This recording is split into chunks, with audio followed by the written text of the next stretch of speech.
बात आपसे करना चाहता हूं और मेरा पहला सवाल है कि राहुल और अखिलेश एक साथ अमेठी और रायबरेली में मंच साझा करने वाले हैं, न्याय यात्रा में सम्मिलित होंगे।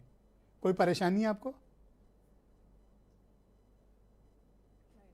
जी, हमें कोई परेशानी नहीं है और शामिल हो, उनको शामिल होना भी चाहिए, पहले भी शामिल हुए हैं, कोई नई बात नहीं हो रही है। मैं कहूँगा कि ये कोई नई चीज़ नहीं कर रहे। 2017 के विधानसभा के चुनाव में राहुल और अखिलेश यादव ने मिलकर चुनाव लड़ा था और दो लड़कों की जोड़ी का जो नारा दिया था, उस नारे का क्या हश्र हुआ ये उत्तर प्रदेश भी जानता है, ये देश भी जानता है जी। मैं इस बहस में नहीं पड़ना चाहता। मैं इतना जरूर कहना चाहता हूं कि भारतीय जनता पार्टी अपने नेता, अपनी नीति और अपने नेतृत्व के दम पर चुनाव लड़ेगी। और उत्तर प्रदेश की बात अगर हम कहेंगे तो उत्तर प्रदेश की 80 की 80 सीटें हमने जीतने का प्लान बनाया है।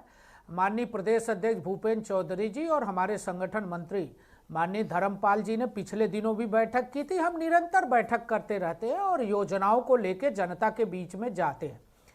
पिछले दिनों भी हम कुछ योजनाओं को लेके गए थे और आगे हमारे गांव चलो अभियान है, शक्ति बंधन अभियान है और लाभार्थी संपर्क अभियान, 3 बड़े अभियान पार्टी लेके हम जनता के बीच में जाते हैं।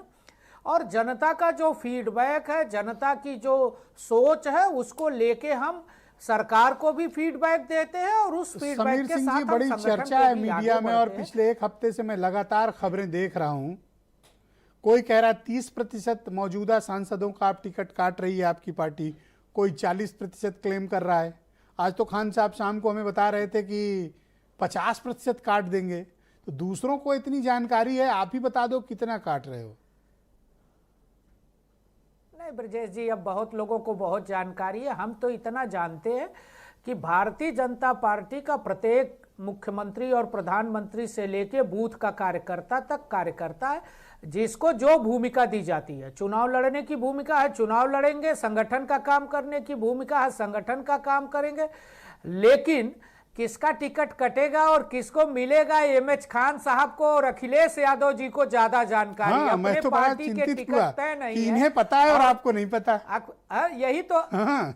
यही तो हास्यास्पद है कि अखिलेश यादव जी अपनी पार्टी का टिकट तय नहीं कर पा रहे हैं और दूसरे के पार्टी का बयाना लेके बैठे हैं कि किसका कटेगा।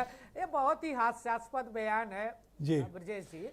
हाँ, इतना जरूर कहूंगा कि हमारी सरकार, उत्तर प्रदेश की सरकार, जनता के कसौटी पर खरी उतरी है, जिसका परिणाम रहा है 2017 का चुनाव, 2019 का चुनाव, 2022 के चुनाव में माननीय योगी जी के नेतृत्व में हम स्पष्ट बहुमत की सरकार बनाए जी। और उस सरकार बनाने में जनता का समर्थन, हमारे नेताओं का विश्वास, मोदी जी और योगी जी का विश्वास और संगठन की ताकत एक एक कार्यकर्ता जिताने के लिए लगता है। और मोदी जी कहते भी हैं कि हम कार्यकर्ता हैं।